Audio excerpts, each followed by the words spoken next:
Hello, everyone. My name is Kyle Roberts, and I'm the Executive Director of the Congregational Library and Archives. Welcome to Illuminating Your Church's Past, Guidelines and Ethics for Conducting Oral Histories. To begin, I want to acknowledge that the Congregational Library and Archive resides in what is now known as Boston, which is in the place of the Blue Hills, the homeland of the Massachusetts people, whose relationships and connections with the land continue to this day and into the future. For those of you joining us for the first time, the Congregational Library and Archives is an independent research library. Established in 1853, CLA's mission is to foster a deeper understanding of the congregational story and its ongoing relevance to contemporary society.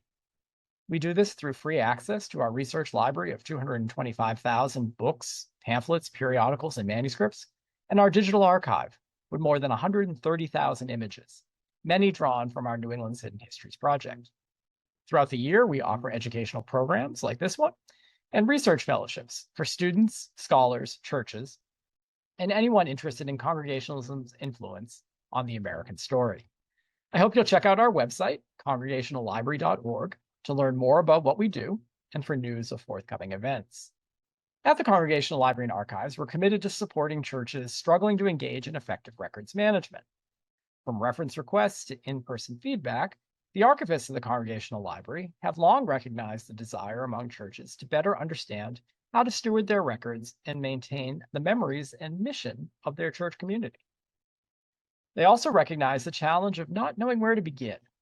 Thus far, we have sponsored 11 programs in our Church Stewardship Initiative, many of which can be found on our YouTube page, but also on our website.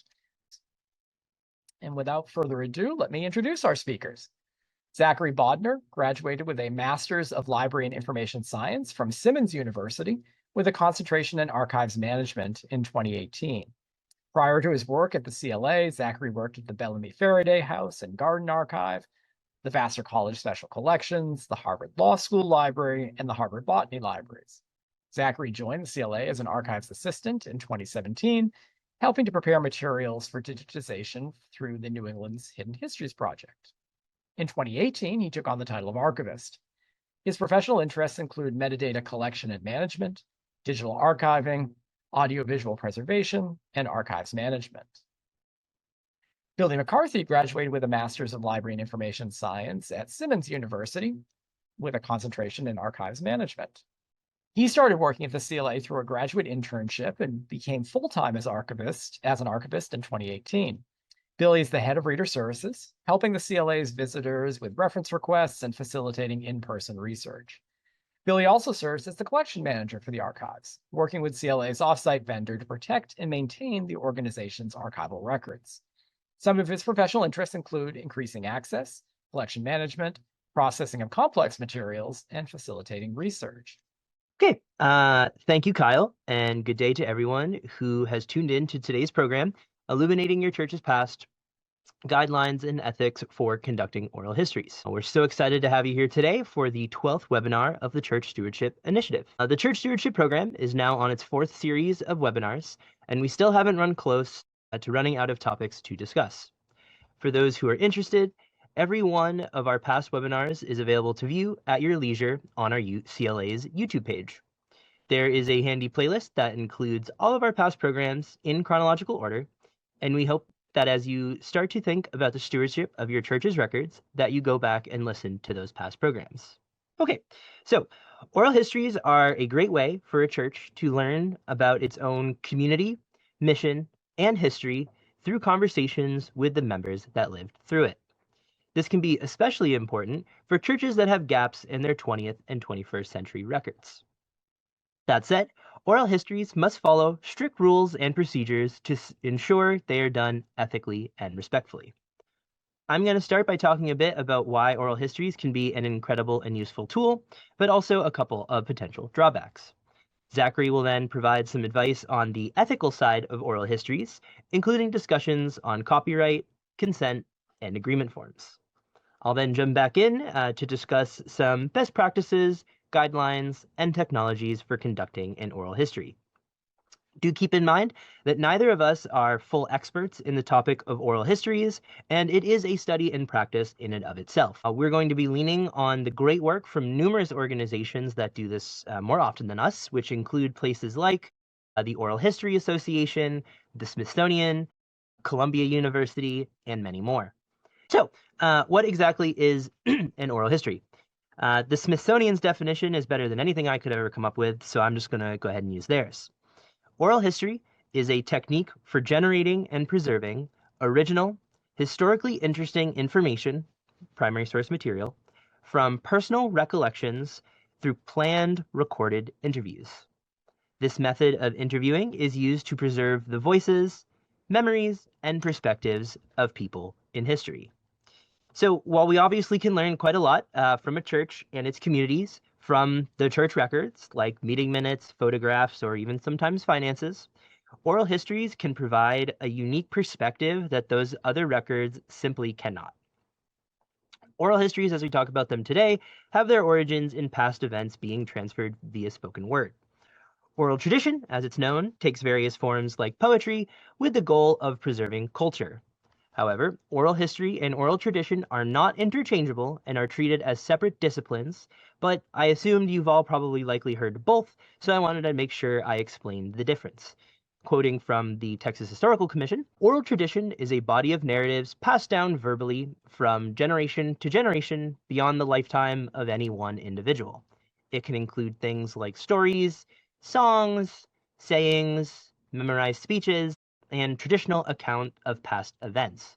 Oral histories, on the other hand, involve eyewitness accounts and reminiscences about events and experiences which occurred during the lifetime of the person being interviewed. It's also worth keeping the differences in mind because humans, by our very nature, will mix recollections with storytelling. The interviewee of an oral history may emphasize certain features while minimizing others, but it's a way to personalize a story, make it relevant, and to make sense of the experiences that a person is describing.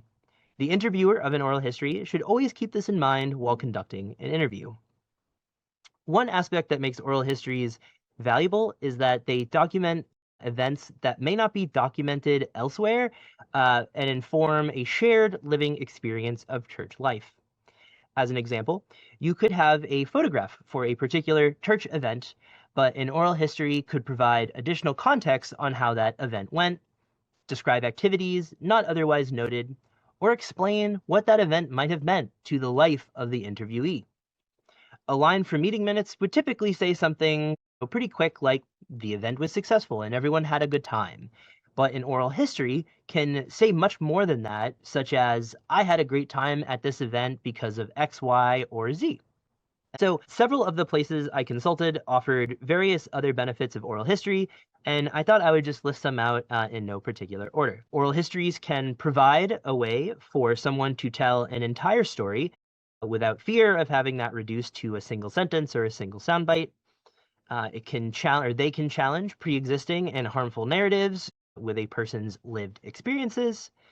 They can foster appreciation for little known or rapidly vanishing ways of life. They can recover and preserve important aspects of human experience that would otherwise go undocumented. They provide interviewees may find that sharing their stories can provide some sense of relief or transformation. Oral histories serve as an excellent tool for education. Oral histories can also serve as a valuable tool for advocacy on a host of different issues or topics. And finally, they can support and promote community building. Now, obviously, not every single oral history that'll ever be done or that you might do yourself will include all of these benefits, but it's always good to keep in mind what they can do. Having talked just about some benefits to an oral history, I did want to briefly touch on a few reasons that they either might not work or just in general some of their drawbacks. You do not want to do an oral history if you're unwilling to follow the various ethical and legal considerations that Zach will be touching upon momentarily. These are substantial projects and are not something you put together in a single afternoon before meeting someone for tea or coffee. It's always good to remember that people may simply just remember something incorrectly. As interviewees get older from the memories they're describing, they can easily forget they can easily forget certain parts of it or leave things out. It's always good to remember that people have their own viewpoints and biases that will cloud their accounts. This does not mean that we discount everything that someone has to say, but just a reminder that we all hold our own biases that might impact how we see the world around us or how we reflect back on previous events. And also, oral histories do require a plan in advance for maintenance and preservation of the recordings of those interviews. Obviously, I recognize this one is slightly different to the other three, but I thought it was good to mention here that if you don't have a system in place for saving and preserving the files created, don't do one until that is ready to go. So obviously I've only briefly described what an oral history is and some benefits. So I'm going to go ahead and turn it over to Zach to discuss the very important topic of copyright, consent, and ethics. And I'll be back in a few minutes. Take it away, Zachary. Thank you, Billy, and thank you everyone for coming today. I'll be taking my time today talking about a few very foundational and important topics when it comes to doing oral history work. Namely, I will be talking about informed consent, copyright, and the ethical frameworks which guide any and all well-designed oral history projects. Oral history projects have us going into the private lives and memories of very real people, and it's paramount that oral history projects respect and include these narrators at every level and step of the work. Something of a disclaimer before we go on. The next 12 minutes or so are going to be very dense in terms of information, so apologies. We want to reiterate that we share this information not to discourage, but to inform. Oral history work is complex and requires a great deal of work and planning before even the very first interview.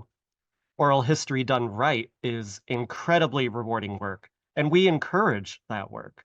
But we also want to make sure that you have the tools needed to be able to do that work well.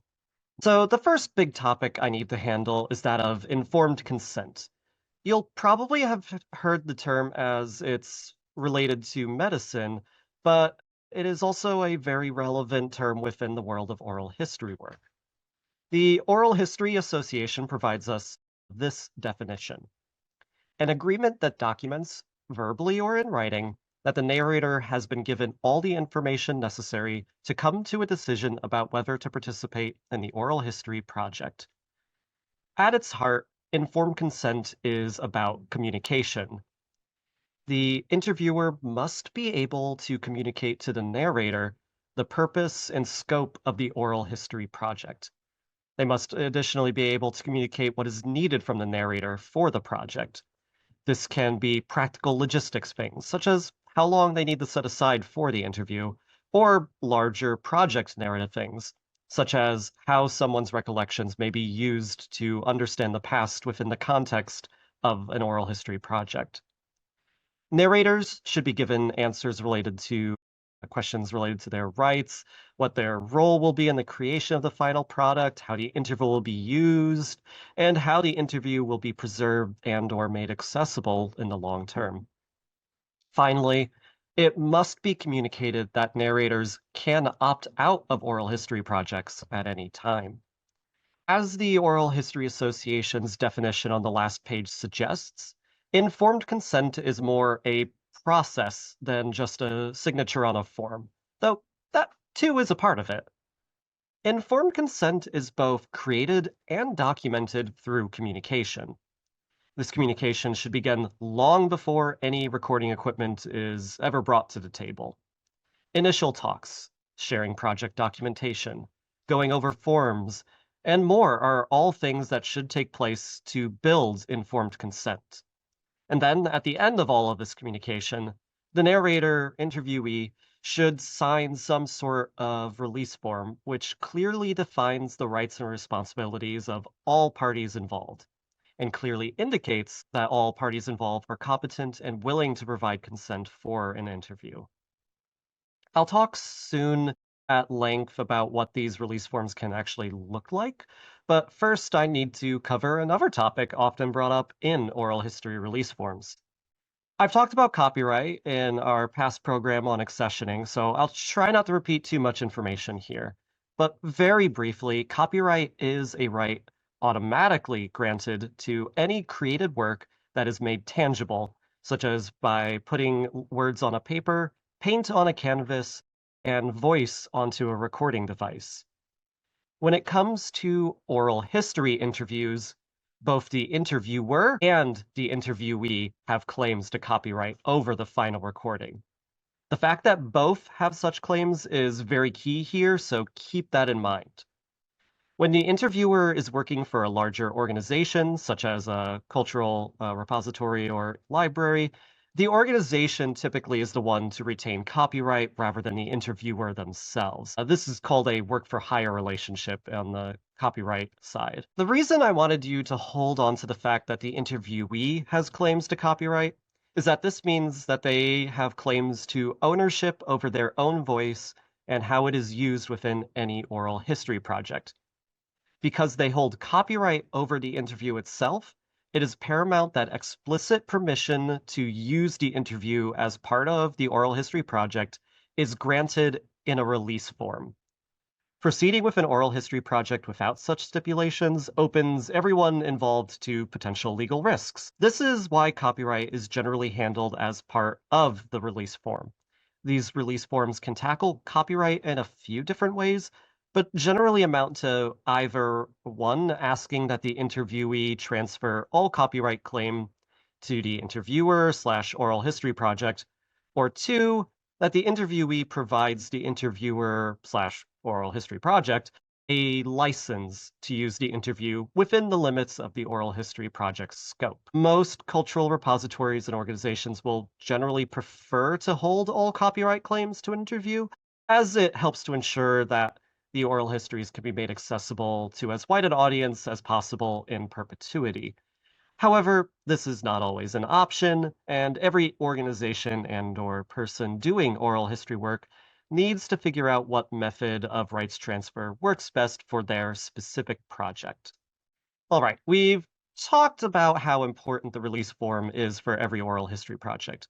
It both documents informed consent, and it describes what legal rights to the produced interview both interviewer and interviewee hold after stop is pressed on the recording device.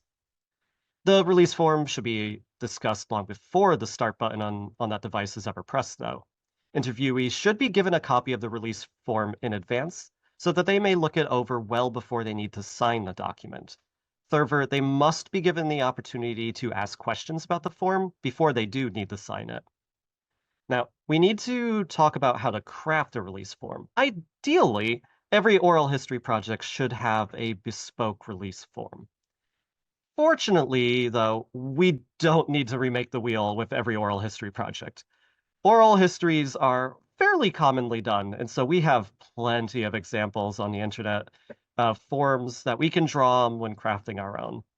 Not being experts in oral histories ourselves, Billy and I don't want to produce our own example for you to use, so let's instead look at a series of example forms that have been produced by a variety of academic institutions and shared with the explicit understanding that they may be used to inform others working towards producing an oral history project. First up is a look at a fairly basic form that is used at Columbia University. This form has spaces to fill out information that describes the oral history project and defines important aspects of that project, such as the name of the interviewer, date of the interview, and any and all organizations involved in the project. This form takes the route of the interviewee providing the oral history project a non-exclusive license for the use of the interview within the scope of the project. This form also clearly indicates that the interview may be made accessible to researchers. Many of the forms that we look at after this will look similar, although not quite as simply put as this example. This form from the University of Pittsburgh is interesting largely for its list of items which require the interviewee to initial. Of the various example forms I'll showcase today, this form is the most explicit when it comes to documenting informed consent from its interviewees. Not only does the form list a wide range of actions the interviewee can take to participate or not participate in the project, but the requirement to add initials next to a series of items related to how the interview might be used ensures that the interviewee is deeply informed about the project. Personally, this is one of my favorite forms out of the ones I'll show. This form from Montana State University differs from the past two primarily in how it handles copyright. This form asks the interviewee to assign as a gift any rights they might hold over the interview, including copyright and physical ownership. When the organization supporting oral history work is a cultural repository such as a library, they will often prefer that interviewees transfer their rights to the repository. This ensures that the repository maintains all the rights they need to preserve, maintain, and make accessible the interview in perpetuity. Finally, I have an example from the University of Duke. This one is most interesting because, unlike our previous three examples, this one actually provides the interviewee the opportunity to choose how they will handle the transfer of copyright. The available options include assigning the interview as public domain, transferring the copyright to the library, or providing a license to the library for the interview. Oral history work is incredibly valuable. However, because oral history work inevitably requires intruding into people's personal lives, it is important that the work be grounded in ethical considerations. At base, oral history projects need to be designed so that the work should never do harm. Two key aspects of ethical oral history have already been covered, and they are informed consent and the release form. However, these are not the sole considerations and procedures to keep in mind when crafting an oral history project. Fortunately, once again, neither Billy or I need to reinvent the wheel here. Many organizations much more directly involved in oral history work have extensively written about the ethical frameworks underpinning much of today's oral history study. The American Anthropology Association has their own code of ethics, which pertains to oral history work. At the top of the list is the most important item, which really underpins all oral history work, which is do no harm. A pithy statement, sure, but it really is key. Oral history projects should never run the risk of causing harm to the interviewees. Harm, too, has multiple meanings here, such as physical harm, psychological harm, and reputational harm. Most of the other points speak to the importance of clear communication and to the long-term preservation and accessibility of the interview after its creation. Oral historian and author Willa K. Baum wrote these recommendations for an ethical oral history framework in her book, Oral History for the Local Historical Society. This series of steps again puts clear communication front and center. What I find most useful, though, from this quote, for today's purposes at least, is how Willa directly confronts controversial material that might easily arise in oral history work. From this quote, we can see that interviewers should be working directly with interviewees about how such material will be approached before the recording ever happens. And further, if something is said during a recording process that could cause harm, it is up to the interviewer to advise that such statements be put under seal, meaning that the interviewer signs an agreement stating that portions of their interview are restricted and unavailable for both access and for the overall oral history project for generally a suitable length of time. The National Park Service has a very nice webpage related to oral history work. Within it, they very nicely outline the importance of informed consent and the release form. Some other aspects that the National Park Service brings forward is an eye towards diversity of narrators. In many ways, I've talked about oral history projects as being one-on-one things, but in reality, it is really important to keep in mind that a successful project will speak with multiple narrators who represent different backgrounds and experiences. The National Park Service also explicitly calls out equipment in their framework. It's important to have recording equipment that everyone is comfortable with and which the interviewer will be able to use without any issue. Technical issues and/or constant interruptions to fiddle with equipment in the middle of an interview can actually seriously degrade the quality of an oral history interview, as those interruptions intrude into the flow of the interviewee's thoughts. Finally, I will leave us with these words from the Oral History Association, who have a whole page dedicated to the ethical frameworks underpinning oral history work. They break the page into these three sections listed here, which I highlight because, once again, they really do show how deeply important clear communication is to the whole project, alongside planning for the long-term preservation and accessibility of the project. Preparation and communication is further broken down into the 4 points listed on the right. These cover much of the same ground as our past examples, but I really do appreciate just how explicit the Oral History Association is when it comes to speaking on these topics. I definitely recommend visiting their website. Oral history work is hard and it requires a lot of planning, thinking, and communicating. Still, it is such valuable work, and I hope that what we've said here is I hope that we've said nothing here to discourage such work. If my section can be summed up as planning for an oral history project, Billy then will take on the lead in describing how the oral history interview actually works. Thank you, Zachary. As he said, I'm going to spend some time, spend the rest of today's presentation going over some basic practices and guidelines for preparing and conducting an oral history. Keep in mind, I could have probably spent well over an hour just talking about this particular section. So again, do make use of the many links that will be available at the end.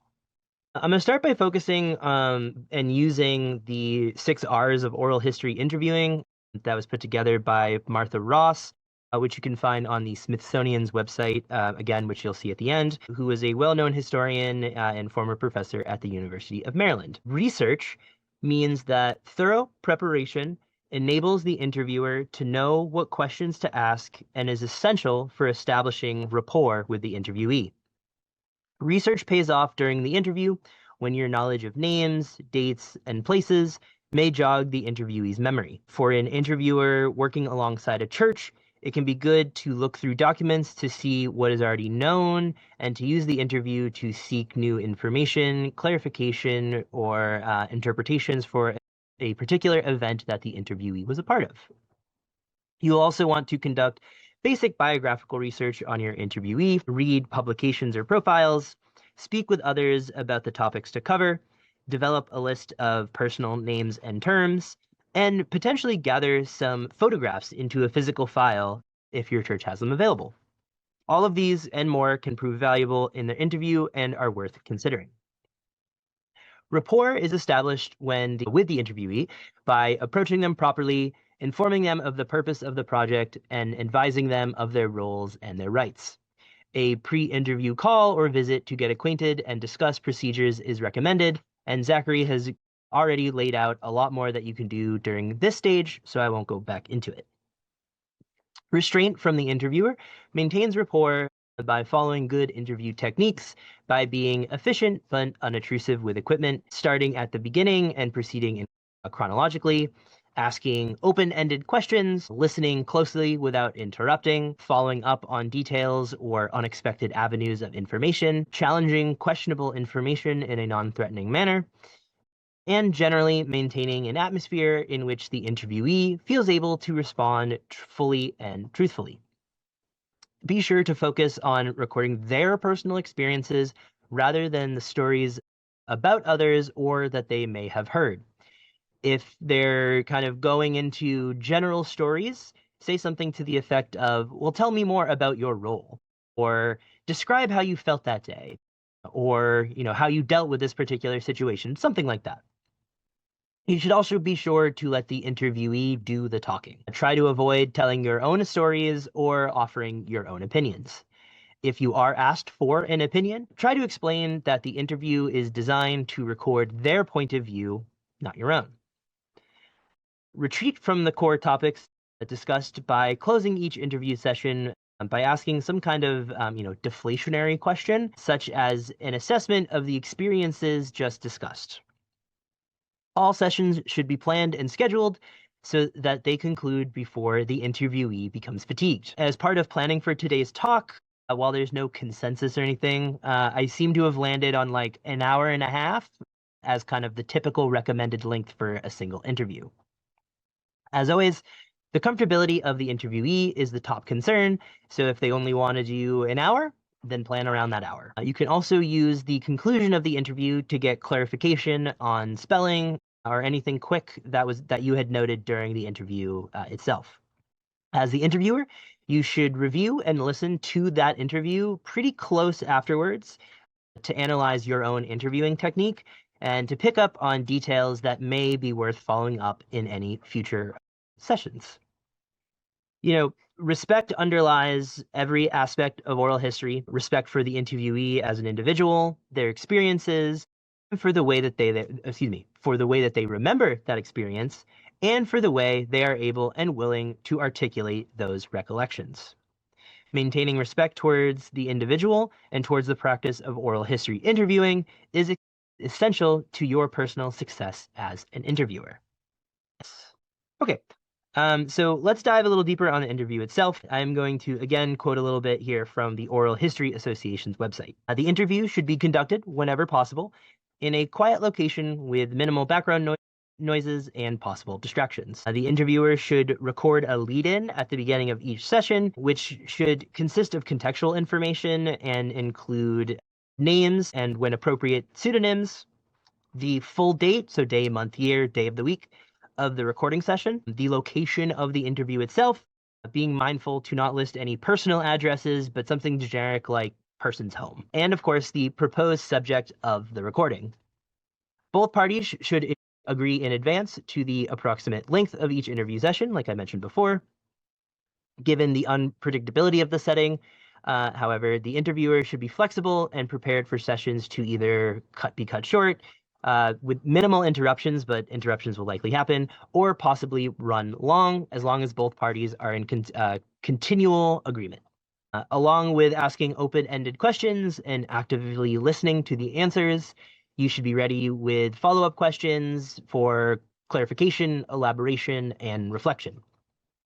When asking questions, the interviewer should keep some certain things in mind, including that interviews should be conducted in accord with all prior agreements made with the interviewee, and interviewers must respect the right of interviewees to refuse to discuss certain subjects, to restrict access to the interview, or under certain circumstances, choose to use a pseudonym. Interviewers should clearly explain these options and how they would be carried out to interviewees beforehand, and be prepared for those to change afterwards. Interviewers should work to achieve a balance between the objectives of the project and the perspective of the interviewees.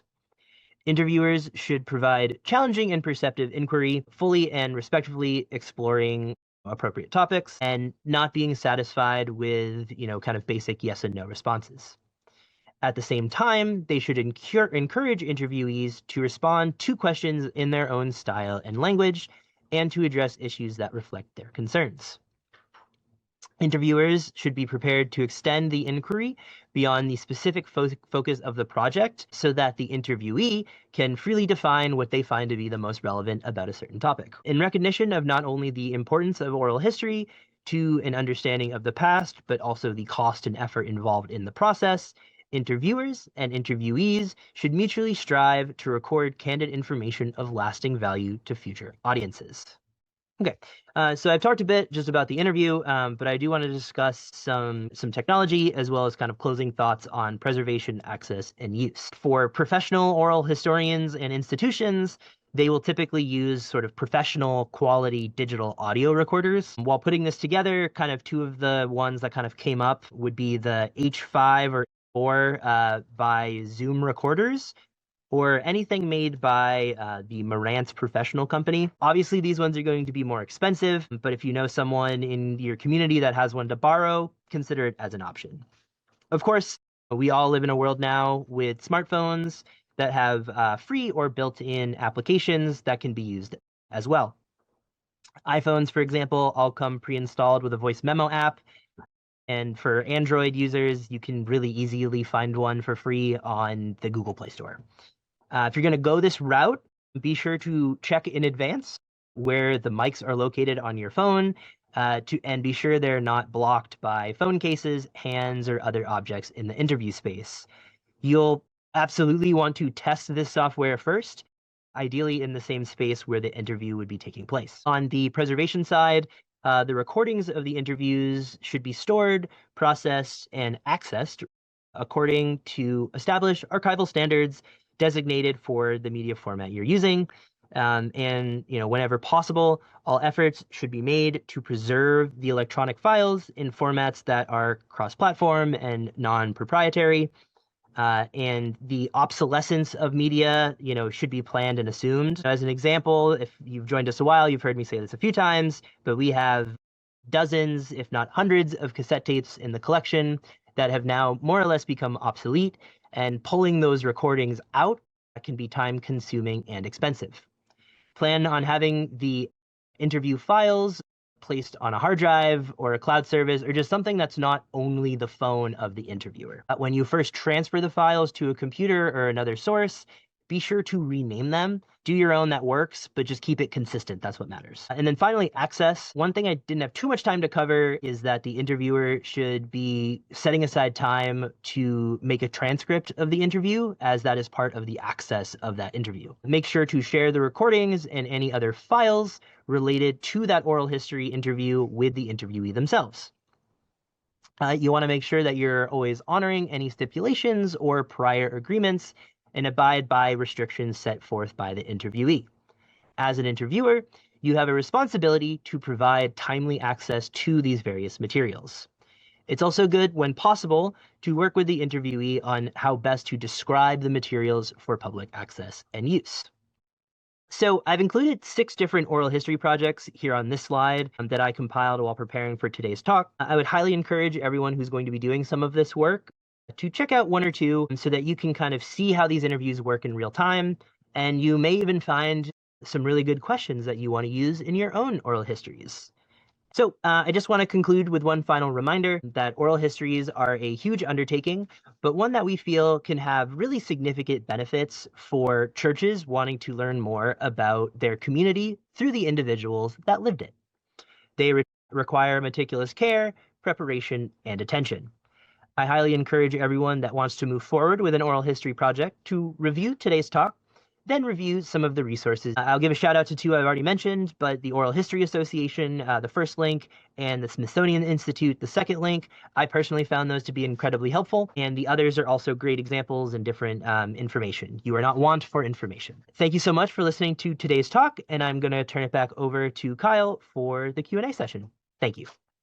Thank you so much, Billy and Zach. And I think you're really quite right on in thinking about how much planning should go into this. This isn't just pulling out your phone and saying, hey guys, let's do an oral history. You really want to be quite intentional.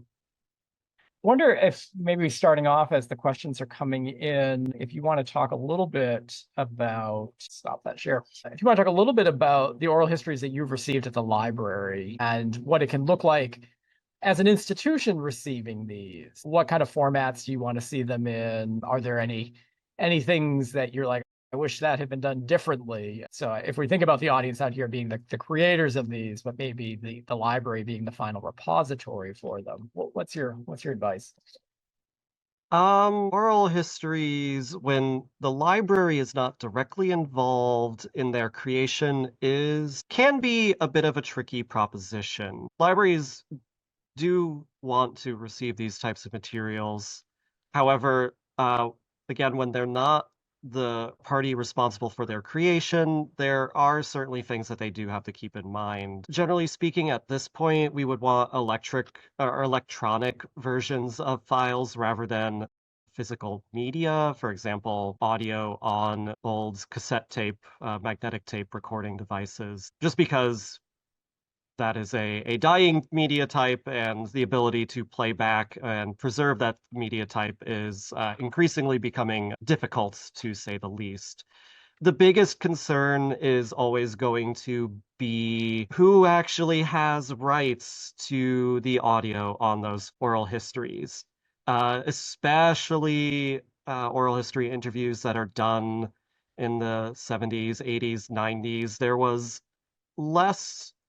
There is an increasingly greater chances the further we go back of not having proper documentation, which means that who has ownership of those files, of the voices on those files, is harder to determine. And while libraries and archives can insulate themselves to a degree by doing due diligence to try to determine if those interviewees especially are still alive and or their heirs, the end result is still that even if you do all of that work, someone who is involved in that project can come back to you and say, hey, I didn't give you permission to post this, and result in basically a takedown notice. So That's really the hugest concern that we generally have when taking on oral histories is, okay, sure, yes, we could take these, we can help preserve these, but can we actually make them accessible? Do they actually have documentation? And if not, what reasonably can we do to actually try to make determinations on this?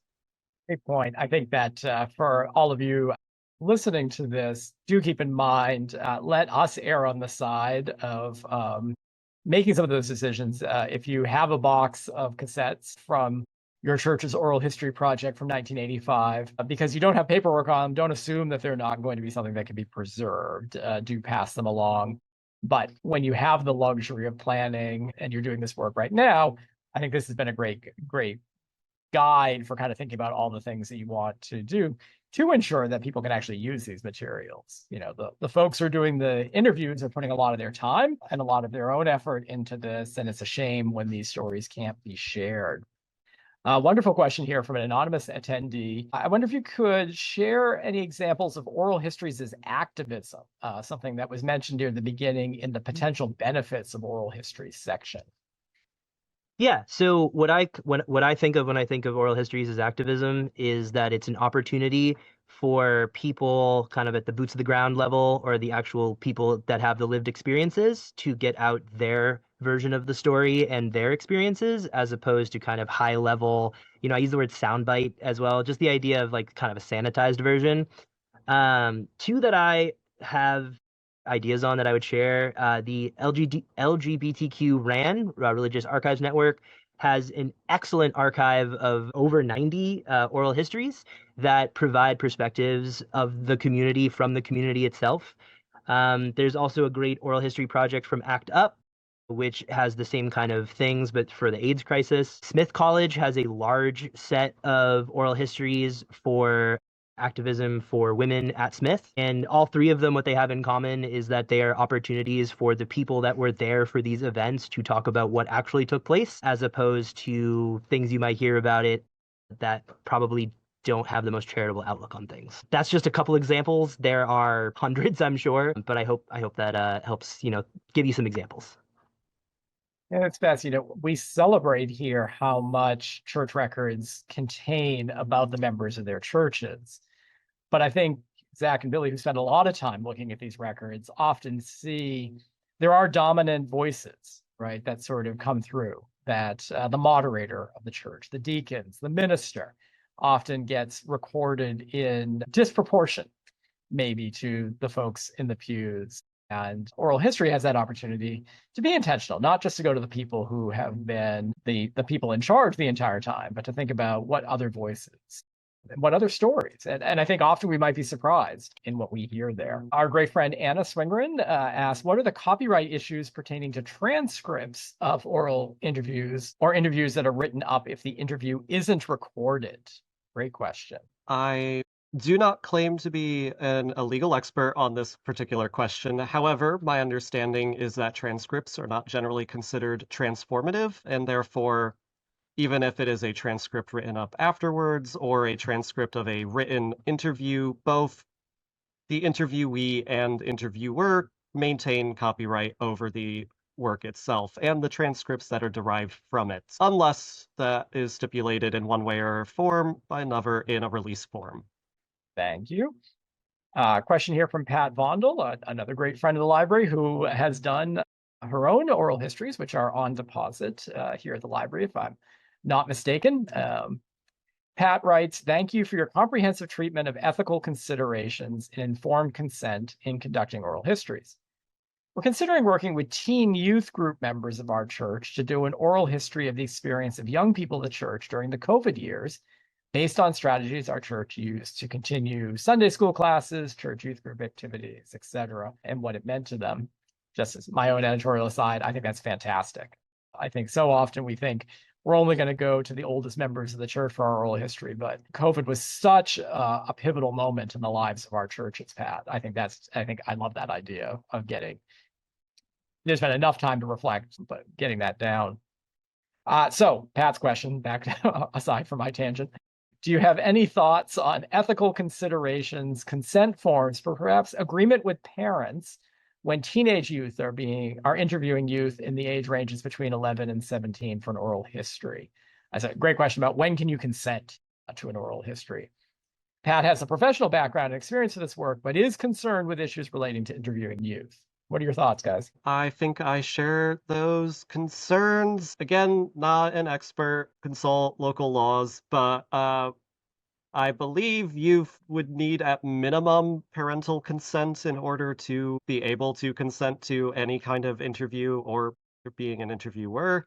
I would also suggest that almost certainly an adult or parent has to be present for all of these.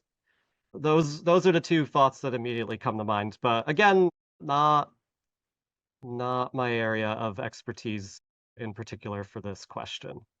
Yeah, I would just mirror it. I think it's a great idea, but you most certainly do not want to talk with anyone under the age of 18 without written permission with the parent and the parent being in the room at the same time. But besides that, I think it can be a lovely project. And I agree with Kyle that, oral history should not just be thought of as the oldest members of the community.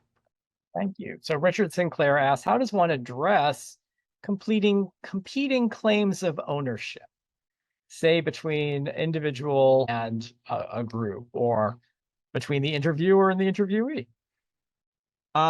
If a release form was not signed as part of the project or a part of the interview or however the competing claims came to be, it gets real muddy real fast. Generally speaking, it's almost legally safest to assume that the competing claims are accurate and that there are, in fact, multiple claims to the same product. Otherwise, you open yourself up to lawsuit.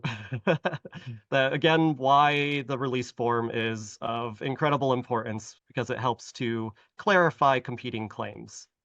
I think it's fair to say in our own experience here that no one necessarily wins by not respecting when a concern is brought up, and that being respectful, taking something down, giving, if it has been published publicly, giving the space for conversation and coming to some resolution is a much better way forward. So great question. And again, speaks to why you want to do your homework before doing these projects. All right. Question here about thinking about doing oral history interviews. Are there specific lessons from the act of participating in the process? Is there anything that surprised you?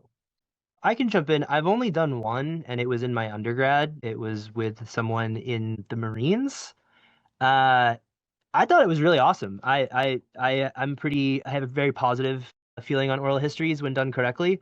I wish I had treated it with more care and pre-work. The actual interview itself, of course, was good, but I realized in hindsight that I probably should have spent a couple hours looking more into this person's life, where they were from. And in hindsight, I think I could have had a much better product if I had done a lot of the rigorous work that we discussed today. And surprise, it's just how much, I mean, you can't fact check to certain things, but how much people remember. What they remember is not what you think they're going to remember, and not what you personally remember of certain things, just because we're all different people. But yeah. Thanks, Billy. A good question here from Greg Schumacher. Again, going back to a topic we were talking about a little bit earlier. Is there a checklist, or do you guys see yourselves developing a checklist on what you would want to see in the associated documentation for the Congregational Library to accept oral histories? I will say, I like that. I like that idea. Probably as you might be able to guess, we have not taken a lot of oral histories on, and I suspect that we're not expecting a sudden deluge of oral histories coming in the near future. So specific documentation doesn't currently exist, and for now, at the very least, a lot of that gets covered in the initial conversations that happen before any and all potential accessions to the collection. And I think that's, for all of you out there who work with us and who have materials to deposit here, there is a significant amount of conversation that happens in advance of that process. And we will have it's not on the website, but we'll certainly have a list of things that we're looking for to see in that. So we got time for maybe one more question from Jennifer Fallen here. And this, I think, speaks again to oral histories, to the recordings of them and access afterwards. How would you or have you restricted or removed a portion of an interview if the interviewee asked for it to be deleted? And then I think there was a follow-up question about, is there a certain editing software that you're using? But maybe that bigger question about what do you do when there's material that you might want to flag, either because it's sensitive or because the person who interviewed it said, hey, I don't want that to be part of the record. What do you do? Yeah, I mean, the easiest answer for at least a repository such as us, where we have pretty direct control on who can access materials, but based off of sometimes literally physically having to hand them off to a person, it's very easy for us to write into a finding aid or something similar that just is, here are access restrictions. Here is a thing that is restricted. It doesn't need to give a reason. It might give a date when that restriction ends, if there is a date. However, it is very easy for us, at least, to just put that into our documentation, into our finding it, and say, hey, this item is restricted. We don't ever, for materials that we take, and I think in general for oral history projects, there's not usually a case of editing out that portion. It's either you are restricting the whole file, or perhaps you can edit a file and remove that portion and put it into its own file that is further restricted. I think that might technically be an option, but it's not one that we have done here, and I want to talk to other archivists who work with oral histories to give a more complete answer there. In terms of editing software, Audacity tends to be, when it comes to at least pure audio file, Audacity tends to be like the go-to free software for audio editing. So that would be my guess as to how most oral history projects are at least recording or at least doing any kind of editing on their audio files. So thank you so much for joining us today. And always remember, if you've got a question, reach out to us. The easiest way to get in touch with Zach and Billy is ref at 14beacon.org. Thank you so much for being here, and we will see you at the next CSI program. Take care.